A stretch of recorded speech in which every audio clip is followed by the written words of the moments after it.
दशकों से हम तारों में न केवल ग्रहों की खोज कर रहे हैं, न केवल संकेतों की, बल्कि उन दुर्लभ घटनाओं की भी खोज कर रहे हैं जब ब्रह्मांड में कुछ नियमों का पालन करने से इनकार कर देता है।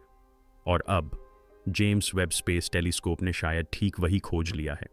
हमारे सौरमंडल में अब तक दर्ज की गई तीसरी अंतरतारकीय वस्तु 3 एटलस के एक सामान्य अवलोकन के रूप में जो शुरू हुआ था, वह कहीं अधिक विचित्र, कहीं अधिक रहस्यमय और असीम रूप से अधिक महत्वपूर्ण हो गया है। क्योंकि मंगल ग्रह से परे विशाल ठंडे शून्य में वेब ने कुछ ऐसा पता लगाया है जो उसे नहीं लगाना चाहिए था। केवल प्रकाश नहीं, कृत्रिम प्रकाश, एक ऐसी चमक जो किसी धूमकेतु या क्षुद्र ग्रह की तरह व्यवहार नहीं करती, एक ऐसा संकेत जो परावर्तन या अपवर्तन के किसी जात भौतिकी नियम का पालन नहीं करता। और अब खगोलविदों और खगोल भौतिकविदों के सामने एक ऐसा सवाल खड़ा हो गया है जो उन्हें अंदर तक झकझोर देता है। 3 एटलस आखिर है क्या? आइए हम उस डेटा की गहराई में उतरें जिसने अब तक के सबसे पुराने और सबसे भयावह सवाल को फिर से जिंदा कर दिया है। क्या हम अकेले हैं? 3 एटलस को पहली बार सौरमंडल के किनारे पर एक धुंधले बिंदु के रूप में देखा गया था, जो एक ऐसे पथ पर चल रहा था जिसका अनुसरण कोई स्थानीय वस्तु नहीं कर सकती थी। यह स्पष्ट रूप से अंतरतारकीय था, हमारे सूर्य के गुरुत्वाकर्षण क्षेत्र से परे उत्पन्न हुआ, किसी अज्ञात शक्ति द्वारा आकाशगंगा में फेंका गया और अब हमारे पड़ोस में चुपचाप बह रहा था। पहले तो इसे इसके पूर्ववर्तियों उमुआमुआ और बोरिसोव की तरह एक ब्रह्मांडीय जिज्ञासा माना गया, लेकिन इसकी शुरुआती तस्वीरों में भी कुछ गड़बड़ महसूस हुई। अधिकांश अंतरतारकीय वस्तुओं के विपरीत 3 एटलस असामान्य रूप से चमकीला था और एक ऐसे तरीके से जो समझ में नहीं आता था। इसका परिमाण इसके अनुमानित आकार या संरचना से मेल नहीं खाता था। यह एक अप्राकृतिक स्थिरता के साथ झिलमिला रहा था। इसकी चमक न तो अपेक्षा के अनुरूप फीकी पड़ रही थी और न ही किसी प्रकार के गैस उत्सर्जन या धूल निकलने के संकेत के साथ भड़क रही थी। परंपरागत धूमकेतु बर्फ के पिघलने से अचानक तेज चमकते हैं, लेकिन यह धूमकेतु स्थिर रहा, मानो इसे अंदर से ऊर्जा मिल रही हो। दुनिया भर की दूरबीनों ने इसे देखने के लिए रुख किया और वेब अपनी अद्वितीय अवरक्त स्पेक्ट्रम में देखने की क्षमता के साथ इस रहस्य को सुलझाने के लिए इस्तेमाल किया गया। इसने जो देखा उससे सब कुछ बदल गया। पृथ्वी से 10 लाख मील दूर लांघे पॉइंट पर स्थित जेम्स वेब स्पेस टेलीस्कोप को अदृश्य को देखने, तारों की चकाचौंध को भेदने और अंधेरे में छिपी चीजों को उजागर करने के लिए डिजाइन किया गया था। 3 नेत्रों वाले एटलस पर इसकी दृष्टि से भ्रम दूर होने की उम्मीद थी। इसके बजाय इसने इसे और बढ़ा दिया। दूरबीन के उपकरणों ने एक केंद्रीकृत तापीय उत्सर्जन का पता लगाया जो सूर्य के प्रकाश के किसी भी प्राकृतिक परावर्तन से मेल नहीं खाता था। आमतौर पर धूमकेतु सूर्य की किरणों के धूल और बर्फ से टकराकर वापस आने के कारण चमकते हैं, लेकिन 3 IE एटलस ने एक आंतरिक तापीय संकेत दिखाया जो कोर से बाहर की ओर विकीर्ण हो रहा था। यह बिखरा हुआ प्रकाश नहीं था, यह उत्सर्जित प्रकाश था। थर्मल मैपिंग से एक ऐसा पैटर्न सामने आया जो प्राकृतिक वस्तुओं के किसी जात वितरण वक्र का अनुसरण नहीं करता था। यह हल्की, अनियमित रूप से स्पंदित हो रही थी और सबसे चौंकाने वाली बात यह थी कि यह अंतराल पर चक्रित होती प्रतीत हो रही थी। इस लय का बार बार दोहराना यादृच्छिकता नहीं बल्कि एक सुनियोजित प्रक्रिया का संकेत दे रहा था। नासा और यूरोपीय अंतरिक्ष एजेंसी के कुछ वैज्ञानिकों ने कई विचित्र व्याख्याएं प्रस्तावित कीं, रेडियोधर्मी क्षय, सतही घर्षण, परग्रही समस्थानिक। लेकिन जैसे जैसे अधिक डेटा प्राप्त हुआ वे सिद्धांत धराशायी हो गए। एकमात्र सुसंगत व्याख्या जो बची थी वह थी जिसे कोई भी लिखना नहीं चाहता था। यह वस्तु संभवतः विद्युत संचालित हो रही थी। वेब, हबल और स्थलीय वेधशालाओं से प्राप्त आंकड़ों के एकत्र होने के साथ 3 एटलस का एक स्पष्ट स्वरूप उभरने लगा जो किसी भी जात खगोलीय पिंड से बिल्कुल अलग था। इसका प्रक्षेप पथ इतना सटीक था कि यह अव्यवस्थित नहीं हो सकता था, मानो यह अपना मार्ग स्वयं चुन रहा हो, गुरुत्वाकर्षण क्षेत्रों में सूक्ष्मता से अपना मार्ग समायोजित कर रहा हो। इसका घूर्णन असामान्य रूप से स्थिर था, जिसमें एक लुढ़कने जैसी गति थी जो मानक जड़त्वीय बहाव को चुनौती देती थी। और सौर विकिरण के निकट से गुजरते समय भी इसकी कोई प्रतिक्रिया न दिखना एक आवरण या कवच का संकेत देता था, शायद कोई ऐसी चीज जो इसे गर्मी से बचा रही हो। फिर सबसे विवादास्पद खोज सामने आई। इसकी सतह की परावर्तनशीलता, एल्बिडो, कुछ हिस्सों में लगभग पूर्ण पाई गई, जो पॉलिश की हुई धातु के समान थी, न कि चट्टान, न बर्फ, न धूल, बल्कि धातु के समान। इसके परिणाम खगोल विज्ञान जगत में एक झटके की तरह फैल गए। यदि यह धात्विक, संरचित और ऊर्जा उत्सर्जित करने वाला था, तो हम अब किसी प्राकृतिक वस्तु का अवलोकन नहीं कर रहे थे, हम एक तकनीक का अवलोकन कर रहे थे। अचानक गलियारों में जांच शब्द फुसफुसाने लगा। बीकन, यान, यहां तक कि कलाकृति भी। यह विचार कि यह एक एलियन अंतरिक्ष यान हो सकता है अब केवल षड्यंत्र मंचों तक ही सीमित नहीं रहा। यह अब गुप्त फायरवॉल के पीछे संस्थागत ईमेल में चुपचाप प्रसारित हो रहा था। शायद सबसे निर्णायक सबूत न तो ऊष्मीय उत्सर्जन था, न ही प्रक्षेप पथ और न ही अजीब धातुई संकेत, बल्कि यह प्रकाश था। फोटोमेट्रिक विश्लेषण ने कुछ चौंकाने वाली बात उजागर की। 3i एटलस से आने वाला प्रकाश एक संकीर्ण स्पेक्ट्रम बैंड में केंद्रित था। दूसरे शब्दों में, यह सूर्य के प्रकाश का व्यापक प्राकृतिक परावर्तन नहीं था, बल्कि विशिष्ट तरंग दैर्ध्यों का नियंत्रित उत्सर्जन था। LED एरे, लेजर संचार प्रणाली और अंतरिक्ष यान सिग्नल बीकन के साथ हम ठीक यही करते हैं। इसके अलावा इस बैंड में वे आवृत्तियां शामिल थीं जिनका उपयोग पृथ्वी पर संचार और मार्गदर्शन प्रणालियों में अक्सर किया जाता है। इतना ही नहीं, प्रकाश की तीव्रता सौर विकिरण के प्रति बहुत ही सूक्ष्म रूप से प्रतिक्रिया करती प्रतीत हुई, मानो कोई ऑन बोर्ड सिस्टम इसे वास्तविक समय में समायोजित कर रहा हो। यह अनियमित रूप से नहीं, बल्कि एक विचित्र रुक रुक कर होने वाली स्पंदन के साथ झिलमिला रही थी। खगोलविदों ने ज्ञात सिग्नल मॉडलों के आधार पर डेटा का विश्लेषण किया। उन्हें जो परिणाम मिले वे निर्णायक नहीं थे, लेकिन निरर्थक भी नहीं थे। कुछ का दावा था कि ये स्पंदन बाइनरी अनुक्रमों से मिलते जुलते हैं। अन्य ने कहा कि यह एक घूर्णनशील ऊर्जा स्रोत हो सकता है, लेकिन निष्कर्ष निर्विवाद था। यह कोई निष्क्रिय वस्तु नहीं थी। यह कुछ कर रही थी, कुछ जानबूझकर किया जा रहा था, और हम इसे प्रत्यक्ष रूप से देख रहे थे। जैसे जैसे डेटा प्राप्त होता गया, MIT और हार्वर्ड के खगोल भौतिकविदों की एक टीम ने 3 एटलस से आने वाले विद्युत चुंबकीय उत्सर्जन का गहन सिग्नल विश्लेषण किया। पहली नज़र में आवृत्तियां बेतरतीब लग रही थीं, मानो स्पेक्ट्रम में बिखरा हुआ शोर हो। लेकिन जब उन्होंने चक्रीय पैटर्न को अलग करने के लिए फोरियर ट्रांसफॉर्म का प्रयोग किया, तो कुछ खास बात सामने आई। शोरगुल के बीच एक फुसफुसाहट की तरह एक संरचित दोहराव वाला स्पंदन था, जो इतना सटीक था कि स्वाभाविक नहीं लग रहा था। यह न तो मानक बाइनरी था, न ही मानव तकनीक में प्रयुक्त कोई सामान्य मॉड्यूलेशन, लेकिन इस पर जानबूझकर एनकोडिंग के स्पष्ट निशान थे। कुछ लोगों ने अनुमान लगाया कि यह एक बीकन हो सकता है, एक दोहराव वाला प्रसारण जो पृथ्वी से बाहर के रिसीवरों के लिए लक्षित हो। कुछ लोगों ने अनुमान लगाया कि यह टेलीमेट्री हो सकती है, यानी एक निरंतर डेटा स्ट्रीम जो उस स्थान पर वापस भेजी जा रही है जहां से यह वस्तु आई थी। परेशान करने वाली बात यह थी कि संदेश चाहे जो भी हो, वेब द्वारा पहली बार पता लगाए जाने के बाद से उसमें कोई बदलाव नहीं आया था। ऐसा लग रहा था मानो 3 एटलस हमसे नहीं, बल्कि किसी और से बात करने की कोशिश कर रहा हो, और शायद उस किसी और ने इसे पहले ही सुन लिया हो। इस खोज की खबर वैज्ञानिक और रक्षा संस्थानों के उच्च स्तरीय अधिकारियों तक तेजी से फैल गई।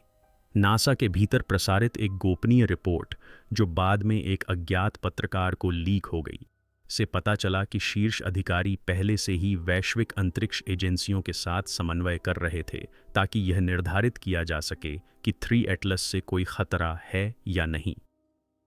कुछ वैज्ञानिकों ने तर्क दिया कि यह हानिरहित है, एक प्राचीन यान जो शायद सदियों पुराना है और तारों के बीच एक पूर्व निर्धारित मार्ग पर चल रहा है। अन्य इतने आशावादी नहीं थे। उन्होंने ऐसे प्रश्न उठाए जिनका कोई उत्तर नहीं दे सका। यदि यह संचारित कर रहा है तो इसे कौन प्राप्त कर रहा है? यदि यह प्रकाश उत्सर्जित कर रहा है तो क्या इसमें प्रणोदन भी है? यदि यह जानबूझकर किया गया है तो अब क्यों? रिपोर्ट में इस संभावना का उल्लेख किया गया है। हालांकि यह बहुत कम है कि 3 एटलस केवल गुजर नहीं रहा था, बल्कि ग्रहों की स्थिति का अवलोकन और निगरानी कर रहा था। विद्युत चुंबकीय क्षेत्र या यहाँ तक कि उन्नत सभ्यताएं भी। इस संभावना ने पर्दे के पीछे दहशत पैदा कर दी, क्योंकि अगर यह वस्तु अकेली नहीं थी तो कुछ और भी रास्ते में हो सकता था, कोई ऐसी चीज जिसने इसे भेजा हो। 3 एटलस की चमक की गहन जांच से एक क्रांतिकारी परिकल्पना सामने आई कि यह वस्तु केवल ऊर्जा उत्सर्जित नहीं कर रही थी, बल्कि उसका संग्रहण भी कर रही थी। सूर्य से इसकी निकटता के साथ इसके प्रकाश उत्पादन में होने वाले उतार चढ़ाव और रासायनिक प्रतिक्रियाओं की स्पष्ट कमी से यह अनुमान लगाया जा सकता है कि यह अपनी सतह के नीचे अंतर्निहित सौर ऊर्जा संग्रहण प्रणाली या फोटोनिक अवशोषण प्रणाली का उपयोग कर रही होगी। लो और कुछ अन्य सिद्धांतकारों ने यह परिकल्पना की कि वस्तु के चारों ओर मौजूद धूल का बादल दोहरी भूमिका निभा सकता है। एक तो इसकी कृत्रिम संरचना को छुपाने के लिए छलावरण के रूप में, और दूसरा सौर विकिरण को अवशोषित करने के माध्यम के रूप में। यदि यह सत्य है तो इससे यह संकेत मिलता है कि 3 एटलस एक आत्मनिर्भर अंतरिक्ष यान है जिसे गहरे अंतरिक्ष में अनिश्चित काल तक यात्रा करने के लिए डिजाइन किया गया है, और यह एक तारे से दूसरे तारे तक जाते समय स्वयं को ईंधन प्रदान करता है। यह अवधारणा अंतरतारकीय जांचों के ज्ञात सैद्धांतिक मॉडलों के अनुरूप है। ऐसी मशीनें जो सदियों तक निष्क्रिय रह सकती हैं और केवल तभी सक्रिय होती हैं जब वे किसी ऐसे तारामंडल तक पहुंचती हैं जिसकी जांच करना महत्वपूर्ण हो। और यदि हमारे सौर मंडल ने उस सक्रियता को प्रेरित किया तो संदेश प्राप्त हो गया। जैसे जैसे अंतर्राष्ट्रीय अंतरिक्ष एजेंसियां जवाब खोजने में जुटती गईं, एक सच्चाई और भी स्पष्ट होती गई। हम तैयार नहीं हैं। अलौकिक संपर्क के बारे में दशकों से चली आ रही अटकलों के बावजूद हमारी राजनीतिक, वैज्ञानिक और दार्शनिक प्रणालियां 3 नेत्रों वाले एटलस के संभावित अर्थ को समझने में पूरी तरह असमर्थ हैं। कोई आधिकारिक बयान जारी नहीं किया गया है, लेकिन फ्रांस, जापान और ब्राजील की एजेंसियों से लीक हुए आंतरिक दस्तावेजों से संकेत मिलता है कि यह वस्तु मात्र एक असामान्य घटना नहीं, बल्कि धीमी गति से हो रही पहली अलौकिक मुठभेड़ हो सकती है। और हॉलीवुड ने हमें जो दिखाया था उसके विपरीत न तो कोई लैंडिंग हुई, न ही आकाश में अचानक कोई चीज़ दिखाई दी, न ही तुरंत कोई जवाब मिला। बस डेटा, बस प्रकाश, बस सन्नाटा। इंटरनेट हर दिन उस वस्तु पर नज़र रख रहा है, फिर भी हर जवाब 2 और सवाल खड़े करता है। अगर यह संपर्क है तो यह उनकी शर्तों पर है, हमारी नहीं। शांत, दूर, बेचैन करने वाला। और शायद यही सबसे डरावनी बात है, क्योंकि हम जो देख रहे हैं वह कोई आमंत्रण नहीं हो सकता। यह निगरानी हो सकती है और हमें पहले ही देखा जा चुका हो सकता है। ठीक उसी समय जब खगोलविदों को लगा कि 3 आंखों वाला एटलस एक अनुमानित पथ पर स्थिर हो गया है, तभी कुछ अप्रत्याशित घटित हुआ। इसकी चमक में अचानक तेजी से वृद्धि हुई। यह सूर्य के निकट होने के कारण होने वाली क्रमिक वृद्धि नहीं थी। यह एक अचानक चमक थी जिसे जेम्स वेब टेलीस्कोप ने वास्तविक समय में कैद किया, और कई ज़मीनी वेधशालाओं ने इसकी पुष्टि की। वस्तु की चमक 2 मिनट से भी कम समय में लगभग 40% बढ़ गई, फिर एक नए ऊंचे स्तर पर स्थिर हो गई। कोई भी प्राकृतिक व्याख्या इन आंकड़ों से मेल नहीं खाती थी। सौर पवन की परस्पर क्रिया का कोई संकेत नहीं था, न ही किसी टक्कर की घटना, न ही कोई विखंडन। ऐसा लगा जैसे किसी ने या किसी चीज़ ने स्विच ऑन कर दिया हो। यह चमक सिर्फ दिखाई ही नहीं दे रही थी, इसके साथ ही वस्तु के तापीय संकेत में एक परिवर्तन आया, मानो सिस्टम सक्रिय हो गए हों। सिद्धांतकारों ने एक भयावह संभावना व्यक्त की कि यह वस्तु जागृत अवस्था में प्रवेश कर गई है, जो या तो हमारे तारे के निकट होने के कारण या हमारे स्वयं के प्रेक्षणों के कारण उत्पन्न हुई हो। एंड अगर ये फ्लेयर जानबूझकर किया गया था तो इसका मतलब था कि इसे दिखाया जाना था। असामान्य चमक के तुरंत बाद कई अंतरिक्ष एजेंसियों द्वारा की गई कक्षीय गणनाओं से कुछ और ही पता चला। 3 एटलस अब अपने निर्धारित पथ का सटीक रूप से अनुसरण नहीं कर रहा था। यह थोड़ा सा सूक्ष्म रूप से, लेकिन मापने योग्य रूप से विस्थापित हो गया था। केवल गुरुत्वाकर्षण ही इस परिवर्तन का कारण नहीं हो सकता था। यहाँ तक कि सौर विकिरण दबाव, जिसे अक्सर हल्की वस्तुओं के मार्ग में छोटे मोटे बदलावों के लिए बहाना बनाया जाता है, भी इस बदलाव को स्पष्ट नहीं कर पाया। यह बदलाव जानबूझकर किया गया था, और इससे भी अधिक चिंताजनक बात यह थी कि इसका नया पथ किस ओर मुड़ रहा था। सौर मंडल के भीतर गहराई की ओर, एक समायोजित झुकाव के साथ, जो इसे पृथ्वी की कक्षा के तल के करीब ले आया था। वह वस्तु अब केवल गुजर नहीं रही थी, असल में उसने अपना रास्ता बदल लिया था। कुछ वैज्ञानिकों ने सावधानी बरतने की सलाह दी और इसे गुरुत्वाकर्षण संबंधी विसंगति बताया, लेकिन अन्य वैज्ञानिकों ने इस बदलाव को एक पैंतरेबाजी, एक सूक्ष्म मार्ग परिवर्तन के रूप में देखा, जो किसी धूमकेतु या चट्टान ने पहले कभी नहीं किया था। और यदि 3 एटलस सीमित गति या दिशा निर्देशन में भी सक्षम था, तो इसका मतलब था कि हम अब किसी अवशेष को नहीं देख रहे थे, हम एक गतिशील पोत को देख रहे थे, एक उद्देश्यपूर्ण पोत को। जब वस्तु वेब और हबल दूरबीनों पर लगे स्पेक्ट्रोस्कोपिक उपकरणों की सीमा में आई, तो वैज्ञानिकों ने ऐसे तत्वों और यौगिकों का पता लगाना शुरू किया जिनसे और भी संदेह पैदा हो गया। अत्यधिक परावर्तक मिश्र धातुओं, दुर्लभ पृथ्वी तत्वों और सबसे चौंकाने वाली बात यह थी कि आवर्त सारणी में पहले कभी सूचीबद्ध न किए गए यौगिकों से मिलती जुलती स्पेक्ट्रल अवशोषण रेखाओं का पता चला। ये उस प्रकार के पदार्थ नहीं थे जो किसी जमे हुए अंतरतारकीय चट्टान के टुकड़े में पाए जाते हैं। इन्हें कृत्रिम रूप से बनाया गया था, या कम से कम ऐसी परिस्थितियों में संश्लेषित किया गया था जो प्राकृतिक रूप से मौजूद नहीं होती हैं। एक स्पेक्ट्रल प्रोफाइल किसी भी ज्ञात रासायनिक प्रक्रिया से मेल नहीं खाती थी, लेकिन क्वांटम पदार्थ प्रयोगशालाओं में प्रस्तावित सैद्धांतिक यौगिकों से काफी मिलती जुलती थी। ऐसे पदार्थ जिनके बारे में माना जाता था कि वे केवल तीव्र चुंबकीय क्षेत्रों या क्वांटम परिरोध के प्रभाव में ही मौजूद होते हैं। इस खोज से या तो अकल्पनीय आयु का संकेत मिलता है, जिससे यह पता चलता है कि वस्तु मानव सभ्यता से हजारों वर्ष पूर्व की है, या फिर किसी ऐसी सभ्यता द्वारा हाल ही में निर्मित की गई है जो हमारी सभ्यता से कहीं अधिक उन्नत है। इन पदार्थों की प्रकृति किसी भी संकेत से कहीं अधिक स्पष्ट थी, क्योंकि भले ही हम संदेश को समझ न सकें, संदेशवाहक स्वयं अप्राकृतिक था। जैसे जैसे इसके अप्राकृतिक मूल की ओर इशारा करने वाले साक्ष्य बढ़ते गए, सरकारों और एजेंसियों ने प्रतिक्रिया देना शुरू कर दिया, हालांकि सार्वजनिक रूप से नहीं, लेकिन स्पष्ट तत्परता के साथ। वेधशाला नेटवर्क पर एन्क्रिप्शन स्तर बढ़ा दिए गए। अनुसंधान टीमों को चुपचाप स्थानांतरित कर दिया गया। कई महाद्वीपों में उपग्रहों के पुनर्संयोजन में अचानक अस्पष्ट वृद्धि देखी गई। अंतरिक्ष यात्रा करने वाले देशों ने गुप्त रूप से बंद दरवाजों के पीछे आकस्मिक योजना पर चर्चा शुरू की। एक अंतर्राष्ट्रीय रक्षा संघ से लीक हुए एक दस्तावेज से संकेत मिला कि एटलस 3 अकेला आगंतुक नहीं बल्कि एक खोजी हो सकता है। टाइकी वस्तु की असामान्य संरचना, उसका स्थिर घूर्णन और अंतरतारकीय दूरियों तक कार्यशील रहने की उसकी स्पष्ट क्षमता से संकेत मिलता है कि इसे दीर्घकालिक अवलोकन यानों के अनुरूप बनाया गया था। लेकिन अगर यह खोजबीन कर रहा था तो यह क्या खोज रहा था? और इससे भी अधिक चिंताजनक बात यह थी कि आगे क्या हो सकता है। विश्वविद्यालयों, वेधशालाओं और सैन्य कमान केंद्रों में एक भयावह आम सहमति बन रही थी। हम अब ब्रह्मांड में अकेले नहीं थे, और पहला संपर्क शायद कोई बातचीत नहीं बल्कि एक मूल्यांकन हो सकता था। जैसे जैसे अटकलें चरम पर पहुंचती गईं, सेटी संस्थान की एक साहसी टीम ने वह जोखिम उठाने का फैसला किया जो कोई और नहीं उठा सकता था। उन्होंने 3 एटलस के अनुमानित स्थान की ओर एक केंद्रित रेडियो स्पंद भेजा। संदेश में सार्वभौमिक गणितीय स्थिरांक, आवर्त सारणी और मानवता के बुनियादी दृश्य निरूपण शामिल थे। इसका उद्देश्य ब्रह्मांडीय अभिवादन, एक सावधानीपूर्वक नमस्कार था। दिन बीतते गए, फिर एक हफ्ता, कोई जवाब नहीं आया।